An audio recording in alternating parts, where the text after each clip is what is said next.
The building is indistinguishable from every other federal office complex in the greater Washington area.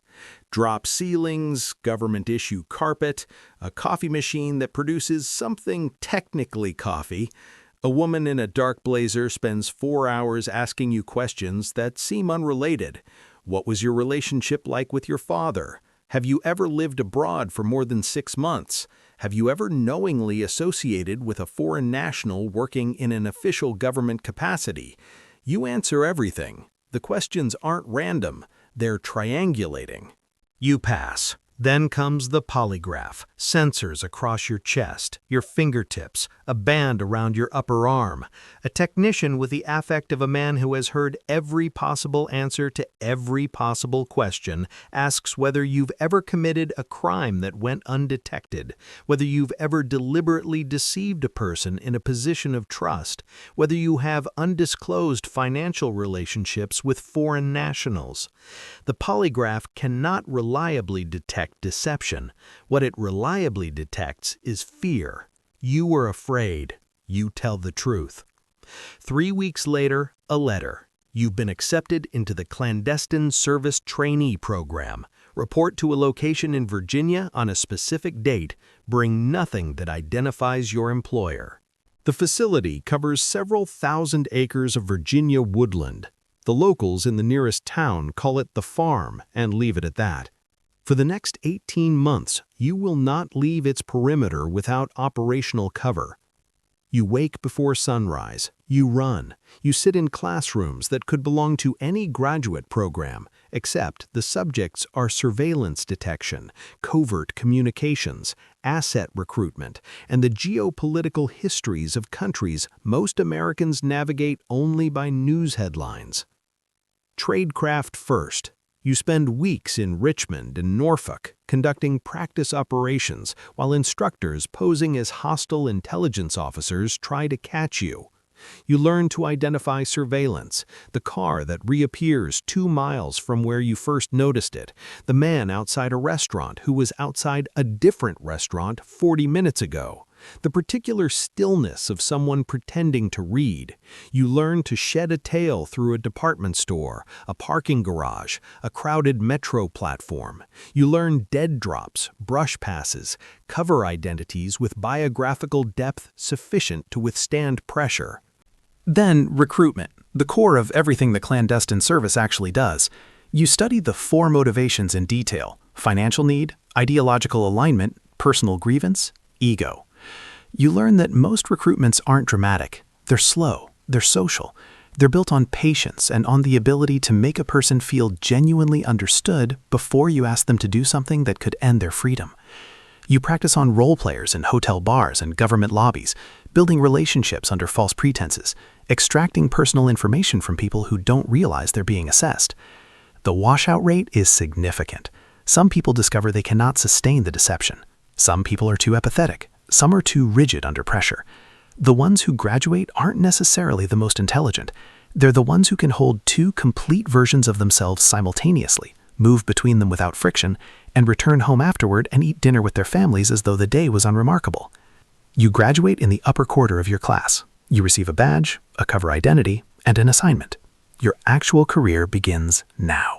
Your cover is vice consul in the economics section of a U.S. embassy in Southeast Asia, a mid-sized city in a country navigating the particular tension of rapid economic growth, authoritarian governance, and a military that considers itself an independent political actor. You attend trade receptions and file cables about investment trends and agricultural policy. Your diplomatic colleagues believe you're mildly ambitious and slightly boring. This is intentional. Your actual work is recruitment. You identify targets across 3 categories: military officials with knowledge of weapons procurement from non-Western suppliers, government technology ministry staff with access to infrastructure systems, and businessmen whose companies front for state intelligence activities. You develop them slowly: meals, conversations, introductions to useful contacts, small favors that accumulate into obligation. Your first successful recruitment takes 9 months. A mid-level defense procurement officer whose teenage son requires a medical procedure unavailable locally. You facilitate the treatment through a front charitable organization. You ask for nothing immediately. 6 months later, when the relationship is natural and the debt is felt rather than stated, you ask for a single document, a procurement schedule. He provides it. You ask for another. The relationship is now a recruitment. You file a source report. Your chief of station marks it good work in the cable margin. That constitutes exceptional feedback in this building. They offer you NOC, non-official cover. No diplomatic protection, no embassy to return to, no government ID. If something goes wrong in the field, the agency will confirm only that it has no record of your existence. The relevant country's legal system will handle the rest. In certain postings, the legal system involves extended detention without charge. In others, it involves outcomes that don't require a courtroom. You become a partner at a technology consultancy with real offices in Singapore and Dubai, real clients in real industries, and a back office that exists to produce invoices for work that was never done. You operate in countries where official U.S. intelligence presence is minimal or non-existent: Central Asia, West Africa, the secondary cities of countries whose capitals receive all the attention. You recruit sources that no embassy case officer could approach. You live your cover completely. Your college friends believe you became wealthy in private sector consulting. Your parents think you left government in your late 20s for better pay. Only your handlers in Langley know the truth, and you speak to them through encrypted channels on a schedule that changes monthly. You have not been in the same room as any of them in over 2 years. The isolation is its own kind of damage. You perform a functional version of yourself for everyone you meet. The actual version lives in a very small interior space and has almost no one to talk to. Your cover is nearly broken in Tbilisi. Georgian intelligence services, sharper than anticipated, identify a meeting between you and a source through a combination of physical surveillance and phone metadata. You abort cleanly and exit the country within 24 hours, but the regional network is compromised and you cannot return to the Caucasus. They offer you special activities. The CIA's paramilitary division runs operations in environments where official military presence would constitute an act of war and deniable intelligence collection isn't sufficient. You spend 6 months training alongside former Tier 1 military personnel at an undisclosed installation. Small unit tactics, demolitions, combat medicine, close protection, cold water insertion. Your instructors are not interested in your recruitment record. They're interested in whether you can function under fire and make decisions that don't get your teammates killed. Your first assignment is Somalia, a joint operation with regional partners targeting the financial infrastructure of a militant network operating across 3 countries. You spend 4 months in Mogadishu and the surrounding areas, working with local militia units of variable loyalty, mapping money flows, identifying couriers, calling in strikes on logistics nodes. The intelligence is sometimes accurate. When it is, the results are clean. When it isn't, the results are not. You learn to file accurate reports and move to the next objective. You receive a commendation for a mission that officially did not occur in a country where you were officially not present. 15 years in, your body has accumulated the record of it. A persistent hearing deficit in your right ear, a repaired knee from a vehicle rollover in Chad, chronic back damage from body armor worn continuously for too many months across too many years. You were 43 and functional, but the field work is done. Chief of Station. You are the senior CIA officer in an entire country, in this case, a South American nation at the intersection of cocaine production, leftist governance, and active competition between American and Chinese intelligence services for influence over its political class. You manage 31 officers, hundreds of local assets, a liaison relationship with the National Intelligence Service that requires constant maintenance because their director is simultaneously a genuine partner and a suspected double agent. Every significant operation and country requires your authorization. Every intelligence product flows through your desk before it goes to Langley.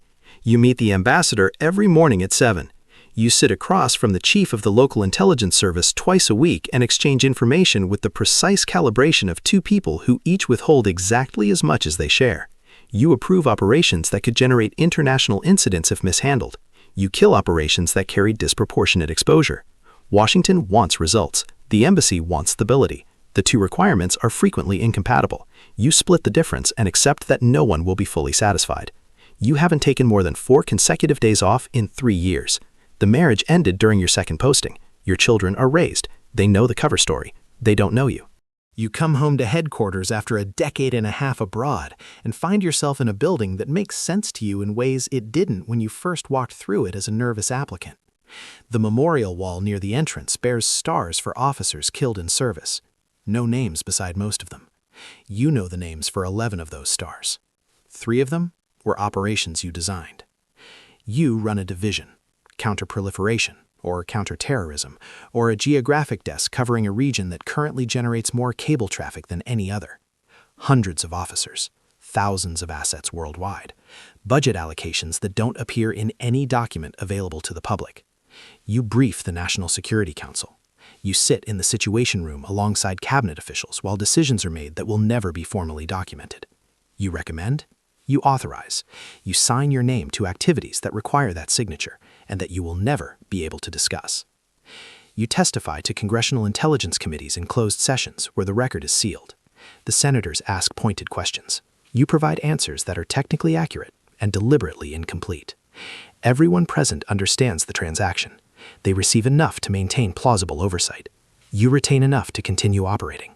The machine keeps running. You retire after 28 years. There is a small ceremony in a conference room at Langley. 40 people attend. The director speaks about service and sacrifice and the cost of the work. Some of your colleagues are visibly emotional. You feel something that doesn't have a simple name. Not pride exactly, not relief, not grief, though it contains elements of all three. You receive the Distinguished Intelligence Medal. It will remain in a box in a closet in a house in Virginia, because you cannot display it, and cannot explain it, and cannot tell anyone what you did to earn it.